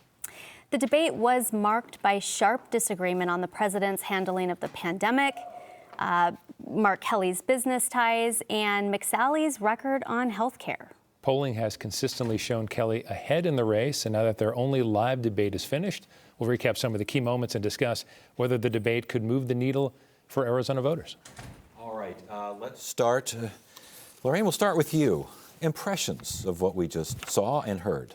Well, that was a fast 90 minutes, I think. We had a short break in there. There were certainly, I'm sure, some hashtags that emerged that, we'll leave that to our friends in the social media orbit. But I think it was an important discussion. There were some very pointed opportunities to answer questions. And depending on which side you're on, you may or may not have received the answer you expected. Yeah, it sounded like we got, Yvonne, we got a lot of substance in this one, although we didn't necessarily get direct answers to questions. Sometimes we didn't get the direct answers, but we got a clearer sense of, at least in Senator McSally's case, what she's trying to do over the next 30 days, over the next 29 days or so. She showed up to debate. She made her points. She was very disciplined with her messaging. She was clearly trying to tie Mark Kelly to the most extreme liberal wing of the Democratic Party. She sought to really remind voters who really care about their Second Amendment and gun ownership about his involvement, his past involvement with Giffords, which is the gun organization that he and his wife created, and they advocated for gun safety laws across the nation, supported various candidates. It was something that she hasn't really talked much about over the last year and a half or so. So it was kind of surprising to see her go there finally as this thing sort of barrels towards the end. The other thing I was really struck by was, her repeated efforts to try to persuade folks on the issue of pre-existing conditions and health care. I mean, what? Yeah, well, before we get too deeply into that, Steve, I want to get your overall impressions and regarding pre-existing conditions and health care and just the Affordable Care Act in general and the refrain of counterfeit Kelly, which I think if it were a drinking game, people would be on the floor by now. Yeah, it was what we saw a lot of was Martha McSally saying counterfeit Kelly, taken from the book of Donald Trump, I guess, sort of belittle the person you're debating. And then Mark Kelly at the same time, how many times did we hear the U.S. has 4% of the world population, but 21% of the COVID deaths? So as Yvonne said, there was discipline on both sides. And I thought it was interesting, the style, and I don't know if we've seen this before from Senator McSally, is how often she really attempted to address Mark Kelly as if the four of us weren't doing enough of that. She wanted to make sure she tried to, and a couple of times he sort of answered. Often he would just sort of look back to us, which was an interesting style as well. Well, interesting as well, Lorraine, because often in these debates, candidates who look directly at the camera when they're asked a question, sometimes it looks a little odd, sometimes it doesn't look a little odd. It seemed as though Senator McSally decided she was going to go ahead and look at the camera. Wasn't going to look at any of us that asked her a question, and unless she was speaking directly to Mark Kelly, she wasn't going to look at him either. And I think it was her way of, she's down in the polls considerably. I think it was her way to jumpstart that. You think that technique, that idea worked? There's no question she's been frustrated with the press. There's no question that she has been frustrated with the press, and this was her way of saying, if you won't ask very direct questions, then I will go directly to him myself. And this is something that, people, I think, our viewers themselves would like to know. Why won't you just ask? And we talked about this prior to the debate. There's a certain decorum that you have in this world of journalism where you ask a question respectfully. You allow the person to answer. If they choose not to, it's ultimately up for the audience to make a decision about whether or not their question was received. Yeah, Ted, you were quite firm a few times. Well, I don't think I was all that firm. I just asked a question and I didn't get an answer. Right. I don't think it's enough to ask for a debate. You ask a question. Speaking of questions, we're having viewer questions coming in as well from Hannah Rodero Ortega. Her question is, why is she, I'm assuming Senator McSally, attacking Congresswoman Tlaib and Omar? She is obviously race baiting. She can't even express her allegiance to Trump. She was dancing around that simple question. She was kind of dancing around that simple question. I don't recall the specific encounter. I'm going to be... Okay, this was the one where I asked if she was proud of her association with President Trump. She didn't. No, she talked around it, and we all know why. She needs to really amp up those numbers with independent voters, seniors, and Republican moderates whose support She did not, some of whom she didn't receive in 2018. She needs to outperform her performance in 2018. And if you look at the circumstances, you look at the polling among these constituents, I mean, it's worse than it was in 2018. And so by expressing outright allegiance or opinion to Donald Trump, she could be further alienating those groups. Do you think that, though, she was criticized in some quarters for being too close to Donald Trump in the last election? There wasn't a heck of a lot of separation here on a variety of questions asked to that end. What do you make of that? Well, presumably that is why she didn't want to answer some of your very direct questions, because there is that thing where she, as you said, is she tied too closely to President Trump, or for some conservatives, is she not close enough? Some of the polling we've seen shows Mark Kelly never run for office before, and I want to say 91% of Democrats are saying they would support him. Only 75 to 76% of Republicans are saying they'd support Martha McSally. Considering how popular President Trump still seems to be among Republicans, Senator McSally is really lagging behind there, so she probably doesn't want to be too closely tied at that point. However, I think with enough pressure, she did say at one point, he, quote, "It pisses me off." I mean, she was visibly frustrated. About John McCain, yes. Correct. And she did, in this sense, go against President Trump's thoughts that he's offered in the past. So she did answer it eventually. Well, that part of it, yes. Was there an aha moment or a big reveal for you tonight? What I thought was striking is that the two of them agreed on one thing, and that was to denounce the protests that we're seeing in major metropolitan cities across the country. Both of them, whether or not they could actually pat each other on the back, they did acknowledge that the violence, the protesting needs to stop. What do you think? Yvonne, was there a big moment where you said, whoa? Well, she came out the gate quickly, aggressively, and I thought maybe we might ease into some of these pretty more aggressive attacks on each other. But I mean, the fact that happened so quickly to me was surprising. The tenor of the debate from the get-go. From the get-go. But at the very end, I have to say, it closed with her saying to him, you know, kind of through the plexiglass, you know, virtual elbow bump. I mean, it ended very collegially, even though she challenged him to more debates, which clearly are not going to happen. Yeah, very different than the last time Senator McSally was in a debate in which, treason and all sorts of things came tumbling down the mountainside here in the last couple seconds. Big moment, surprise moment, anything that sticks out to you more than others? Well, I wouldn't say a surprise moment. I think Yvonne pressing the question about why Mark Kelly doesn't talk more about gun control, and then Senator McSally actually offering a good answer there, because maybe there are a lot of Arizonans who, frankly, despite the personal tragedy his family has gone through, maybe they're just not that interested in gun control, even though that is such a personal issue for him. That must be difficult when it's clearly something he experiences every day of his life, to not talk more about it. The other thing that I thought was really interesting, I have to keep going back to this because healthcare is such an important issue, is her messaging around her own record on healthcare and the Affordable Care Act. You can't erase the record. And that seems to be kind of, a repackaging of her message on that issue. It seemed like she was saying, I want more options. I want more options. I want to get rid of the Affordable Care Act, but we want more options, but we weren't getting much more than more options. Yeah. Is that what you caught from that? Right, and Yvonne, we didn't get an answer as to who pays for these options. And if a family can't afford it, then what? And I think that was a really missed opportunity for someone who maybe is sitting at home with a ballot and not quite ready to decide who to pick tonight. Interesting. We have another viewer question here. This is from Randy Keating, and this one is on Twitter. The question is, who is advising Senator McSally's campaign? Does she really think name-calling is going to work? Here is a reason Trump is losing Arizona and nationally. It's not due to a lack of petty not due, I should say, to a lack of petty. Steve, the counterfeit Kelly thing and that sort. How does that play to voters who have not yet made up the few voters who have not yet made up their mind? Right, we have so few undecided voters at this point. To do that is almost, in some ways, perhaps electrifying the base. As I mentioned, maybe that's something that some President Trump voters would really like to hear. In essence, and I can't speak for every voter, obviously, but voters have to be very patient with this kind of thing because, as you mentioned, the drinking game possibly. How many times do we have to hear it? If she'd thrown it out a couple of times, maybe it's seen as clever or some sort of thing.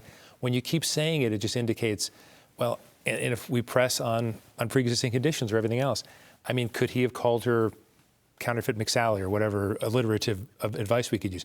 Because this is what happens with these politicians. She has a record. He doesn't. So to call her out on votes that she may or may not have made seems a little bit more in the balance here as opposed to just having a nickname for him. Were you surprised that Mark Kelly didn't come back with some sort of negative name? I mean, it seems like politicians are all doing this now. No, not at all. I mean, he's looking at the same polls we are, plus his internals, right? I mean, he needed to come here and not screw up, not give her a nickname. That could have been a really bad thing for him. Yeah. And so, no, I mean, but if you looked at his face, I don't know if viewers could see his face when she first started rolling out the Counterfeit Kelly name, he kind of grimaced and was doing like a look on his face like, what's this about? What's this about? And then by the end, I mean, he wasn't even reacting to it. I was going to say, Lorraine, what do you make of the Counterfeit Kelly? Does that move needles that for Senator McSally need to be moved?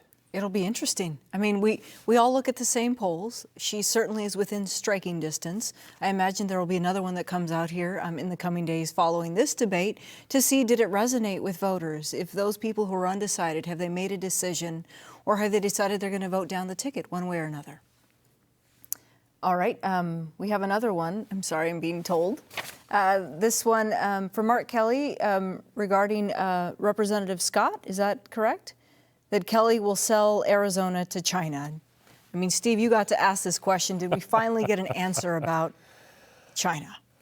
Well, I still don't understand whether he actually in 2006 flew a communist flag. I still don't understand where that came from. But Mr. Kelly's response tended to be, I don't know where Martha McSally gets her information from. But that's a really good point, because that was one of a couple of instances where Mark Kelly basically said, that's not true. I don't know where she's getting that from. And yet we heard it again. That's very Trumpian. That's repeating no matter what the response is it not? Yeah, it is Trumpian. I will say, though, I have heard some of these things before, particularly his refusal to shake the hand of the Border Patrol person. And so it seems as though that may have come from some sort of credible source. I don't know if he'd heard it before, but it's not something that is new to this campaign. This, and I don't know if this is a supporter of Martha McSally or not, but this sounds like someone who just commented who's been watching a lot of the TV ads or online ads, whatever they may be, because that has been the continuous sort of negative approach with Mark Kelly. It's mostly, can we trust him to not sell us down the river? Yeah. Lorraine, did the candidates distinguish themselves on issues that Arizona voters care about? It depends what topic you're waiting to get an answer on. If it was healthcare, maybe you got some background information. If it was guns, I don't know that you really got an answer. I mean, you got certainly a lively discussion out of it. I asked the question I thought was pretty pointed about borders and how those communities are going to survive.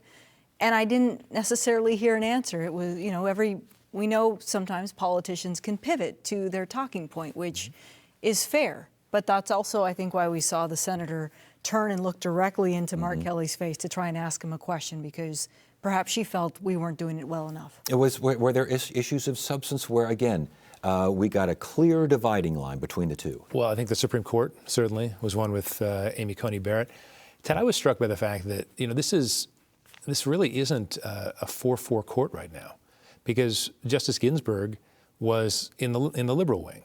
So in essence, we still have 4 conservatives, John Roberts, who mostly is a conservative, and 3 liberals. So when Senator McSally kept saying, we're 1 vote away from losing the Second Amendment, 1 vote away from losing this or that, in essence, even if a Democrat, if Joe Biden wins and he were to appoint someone, it's still basically 5 to 4 conservative. It's the same makeup, yeah. What do you think, Yvonne? Were there dividing lines where there's definitely a here and a definitely there? Well, I think there were several throughout the debate on some of the biggest issues that we spoke about. I was surprised that Mark Kelly still hasn't come back with a more fuller answer on the filibuster issue. He's been asked repeatedly by various media outlets where he stands on this issue. And, it's just wait and see till I get here. But he has so many other opinions, well-developed opinions on other issues, such as impeachment. I don't really understand why it's so difficult for him to articulate or commit or say, this is what my reasoning is on this. And Lorraine, you asked a question regarding the Supreme Court and filibuster. Were you surprised at Mark Kelly's response? I think when I asked, can you hit the ground running if you've been a candidate for a year and you still can't answer this question? Yes, I can. And you're left wondering, wait, how? And, unfortunately, what a lot of people, in our viewing audience don't understand is that we're tasked with asking a variety of questions, and we've got to stick to time and format and be respectful of the platform that we're given. So at some point, as I said earlier, the audience will sit there and think, okay, they're not answering the question. I have what I need to know moving forward. Yeah. We have another viewer question here. This is from Debbie James. She says that Mark Kelly will do whatever Schumer wants him to do. He's just a follower. That's an interesting comment, because it's clearly that's not an undecided voter, I think, at this point. Because the thing we've all run into, and again, coming back to voter patience, how many ads do we see where Mark Kelly is Bernie Sanders, Mark Kelly is Nancy Pelosi, or Martha McSally is Donald Trump? Now, we've seen some experience with her. We know, based on the fact she's actually been in office, there is something there. It seems hard to believe an educated voter would believe that. Now, he was recruited by Chuck Schumer. Chuck Schumer has helped him raise money. But a voting record is different than actually being your own person. Do we give any candidate a chance to be his or her own person? Yvonne, what do you think? And that's a really great point. I mean, if you look at the voting record for Martha McSally in the time that she has been in the U.S. Senate, she has been a reliable, overwhelmingly reliable vote for Mitch McConnell and President Donald Trump. 538, last time I checked, had her at about 95% of the time voted in line with their positions. She is being, financially helped. Her campaign is, her bid for Senate, by her party's leadership. And, it's a nice line, to associate Mark Kelly with Chuck Schumer. But if you go back and look at her record, she's aligned with Mitch McConnell. And again, that was why the question was, are you proud of your association and your support of President Trump? And we got a lot of pivoting and sideways and not a whole heck of a lot there, because I think, again, with independents and polling in Arizona, that may not necessarily be a good thing to show your association with. Did Senator McSally, obviously this viewer was almost saying the same things that Senator McSally was saying. Did she manage to get the Arizona viewer watching to think, that Mark Kelly, that is one liberal dude? I think there were a number of viewers who were probably watching this and said, oh, I hadn't thought about that. Or the ads look really nice and slick, but when, it's a truly organic conversation, he's not comfortable sticking to the point. I think that could be fair for both those candidates that we saw tonight. What do you think, Yvonne? No, I agree. And I think he was trying to do a good job of putting on display beyond kind of the partisan lines that have been drawn very clearly. He was trying to speak to, as he calls them, everyday Arizonans. He's speaking about the people who may be left behind and are being left behind financially because of the economic fallout of this COVID crisis. I thought that was interesting that he repeatedly kept coming back to that, to no real answer. The Senate went on vacation, people are still struggling, I'm going to be there, for representing you. And she didn't have as great of an answer on that as I think she did early on when she spoke of all the help that they tried to pass, and they did pass through the CARES Act. So I think we can expect to hear a lot more of that over the next 25 days. Not to steal your role, but I'd love to ask everyone this question too. After 2018, we all heard the phrase, the cinema playbook. And so is Mark Kelly following the cinema playbook, trying to be as independent or sound as independent as possible? Absolutely. Yeah. Right down to the phrase everyday people. Right. I mean, yeah, he's staying disciplined. He's not answering at times when he thinks that it will hurt him, the question. And he's trying to appeal to the same voter base that she did. And it's the same model that Joe Biden's trying to follow here in Arizona as well. A direct response to your question? Yes. Yes. Lorraine, what do you think? I forget the question now.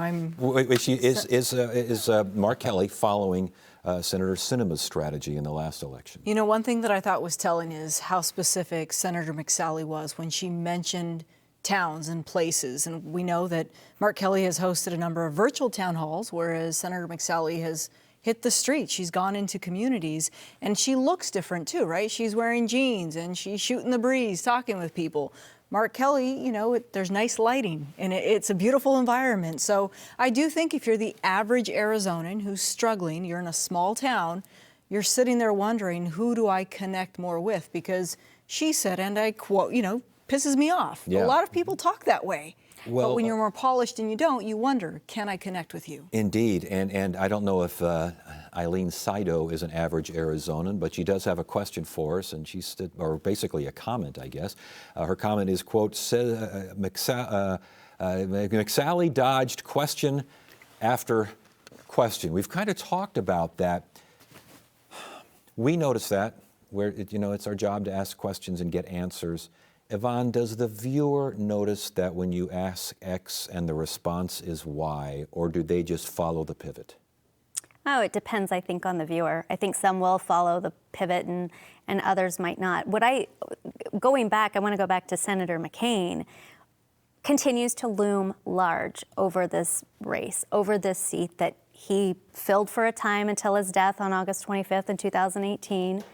To her appointment, and this person will hold the seat for a couple of years and will be back up for election. Cindy McCain, his widow, has not weighed in on this race, even though she has endorsed Joe Biden for president. There was clear attempts, repeated attempts by Mark Kelly to invoke his name and to invoke himself as a friend and ally of the late senator, while McSally, was doing her best to talk about the times that she has stood up for him, even though early in the race in 2018, and late through the race in 2018, she was criticized for not doing enough to stand up for him. And Yvonne just did a great impersonation of pivoting on the question. The question was, and stands, does the average viewer out there, when someone pulls one of those things, do they go, well, they're not answering the question, or do they follow down the new path? I think it helps. Ted, you had a little Tim Russert in you tonight, because I think when you ask the same question, and Yvonne did this with pre-existing conditions, and Lorraine, I'm sure you did this as well, the issue is that, if I think it takes someone who's open-minded, at least as we said, most people watching were pretty partisan, but when they hear the same question having to be asked 2 or 3 times, I think they get the impression that, not that the moderator's being harsh, but I'd really kind of like, why can't you just say yes or no, or him, or whatever? Yeah, or I think we just wandered down the wrong path. Let's get back on the one we were originally on. That's kind of the impression you got? Yeah, I think actually, to be fair, both of them did a really good job of following along. There was one point where I tried to squeeze in an extra question, but Mr. Kelly just took it, and he knew what he was allowed to respond to, and he wanted to stick to that. And that's another challenging part for us, is that you ask a question, you get 90 seconds, but as you're talking and hearing, you'd like to jump in because you want to keep the conversation going. Yeah.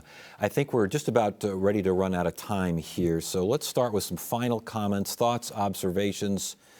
All right, Ms. Pivot over here. What do you think? I mean, how much did tonight's debate matter? I think it mattered a lot. This was the only opportunity, will be the only opportunity for the last year and a half for folks to see these two candidates side by side and to contrast them with each other. There will not be another debate like this. I think that McSally did a good job of conveying her message. Mark Kelly did a good job of conveying his. I don't know that this swayed anybody in the middle, or those undecideds that Steve talked about. There are so few of them. Mm-hmm. I think we'll all find out on Election Day or in the weeks following. Yeah, was this an earthquake? Was it a tremor, or was it just a truck driving by? Somewhere in between. I hate to be in the middle, but this, as Yvonne said, you have two candidates who really seem like they were well-trained for this moment based on what they wanted to do. Whether it's effective, whether it convinces voters or enforces voters, can't say, but it definitely was a substantive debate. And in that sense, for viewers who've only seen Mark Kelly in commercials, which is really, I think we've all done short interviews with Mark Kelly here and there, but haven't had a chance to see him in the moment. I think that was good, and they could also see Senator McSally really coming out ready to fight. And Lorraine gets the final word. I'm going to say this was probably more effective than the presidential debate. I don't know if you guys would like to agree with me. And I am disappointed for the average Arizonan who's not going to get to see them on the stage again. I mean, they're both registered in Pima County. I had to drive up from Pima County for this to hear from them. And for those people who would like to know, how will you fight for me in the U.S. Senate? I don't know they'll get that opportunity again. I mean, it doesn't sound like it. You saw the senator ask him directly, and he said, we'll see you next week on, one of the Spanish stations, and that's that. Yeah. So we're stuck watching commercials. All right, and that's that. Thank you all very much, and thank you so much for tuning into our post-show analysis of Arizona's U.S. Senate debate between Martha McSally and Mark Kelly. The 90-minute debate we just heard covered domestic policy, including COVID-19.